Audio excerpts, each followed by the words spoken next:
जय श्री हरि विष्णु दोस्तों। आज के हमारे इस वीडियो में हम आपके लिए कामिका एकादशी व्रत की कथा लेकर के आए हैं। तो आइए अब हम आपको युधिष्ठिर महाराज के महल में ले चलते हैं, जहां भगवान श्री कृष्ण और युधिष्ठिर महाराज के बीच एक अत्यंत महत्वपूर्ण संवाद हो रहा था। युधिष्ठिर महाराज भगवान श्री कृष्ण से पूछते हैं कि हे पुरुषोत्तम, आपकी दया से मैंने देवशयनी एकादशी का महत्व जाना।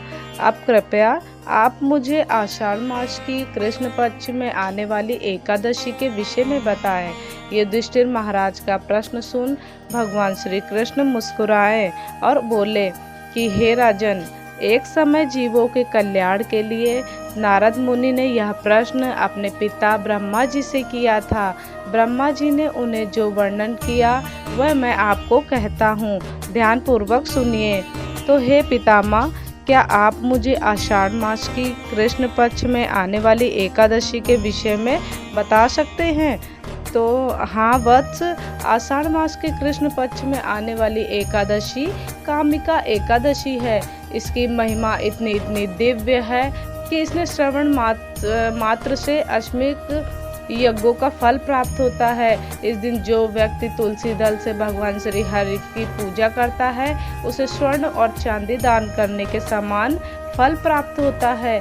कामिका एकादशी के दिन तुलसी पूजन का विशेष महत्व है।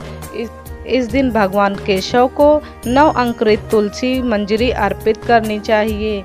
जो व्यक्ति ऐसा करता है तो वह अपने पूर्व और वर्तमान के सभी पापों से मुक्त हो जाता है। अब मैं तुम्हें कामिका एकादशी की पौराणिक कथा सुनाती हूँ, तो ध्यान पूर्वक सुनिए। तो एक समय धर्मध्वज राजा की पुत्री के रूप में तुलसी जी अवतरित हुई थी। उस समय भगवान नारायण की तपस्या हेतु वह अनेकों तीर्थ स्थानों में भ्रमण कर रही थी। तब गंगा जी की तट पर उन्होंने भगवान श्री कृष्ण के ध्यान में मग्न गणेश जी को देखा। अत्यंत सुंदर, पितामहधारी और शुद्ध और ध्यानव्रत गणेश जी को देख करके तुलसी उन पर मोहित हो गई और उनसे विवाह करने की अपनी इच्छा उनके समक्ष प्रकट कर दी। तपस्या भंग होने पर भगवान श्री गणेश बोले कि हे देवी, आप कौन हैं? आपके यहाँ आगमन का क्या कारण है? क्या आप नहीं जानती कि तपस्वियों का ध्यान भंग करना पापजनक होता है? तब तुलसी जी ने कहा कि मैं राजा धर्मध्वज की कन्या हूँ और योग्य पति प्राप्त करने हेतु यहाँ तपस्या करने आई हूँ। आपको देखकर मैं आपसे आकृष्ट हूँ और आपसे विवाह करना चाहती हूँ। तब गणेश जी बोले कि हे देवी, मेरी आपसे विवाह करने की कोई इच्छा नहीं है। कृपया करके आप मुझसे अपना ध्यान हटा करके किसी और योग्य वर की तलाश करें। गणेश जी के ऐसे वचन सुन करके तुलसी जी को क्रोध आ गया और वह बोली कि आप मुझसे विवाह नहीं करना चाहते हैं तो आपका विवाह 2 कन्याओं से होगा। ऐसा कह करके वह गणेश जी की गजमुख का उपहास करने लगी। तुलसी जी का यह रूप देख करके गणेश जी ने उनको श्राप दिया कि हे देवी, मैं आपको श्राप देता हूँ, आप असुर पत्नी बनोगी और उसके बाद एक वृक्ष बन जाओगी।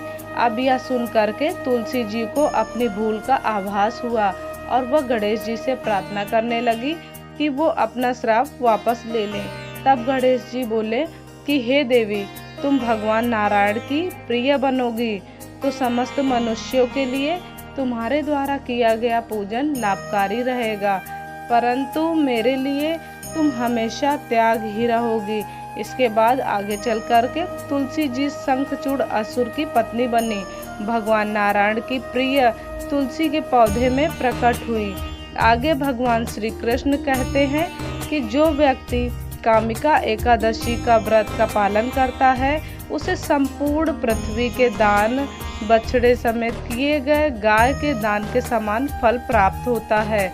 तो यह एकादशी सबसे शुद्धतम है और पापों का नाश करने में प्रबल है। जय श्री हरि विष्णु दोस्तों।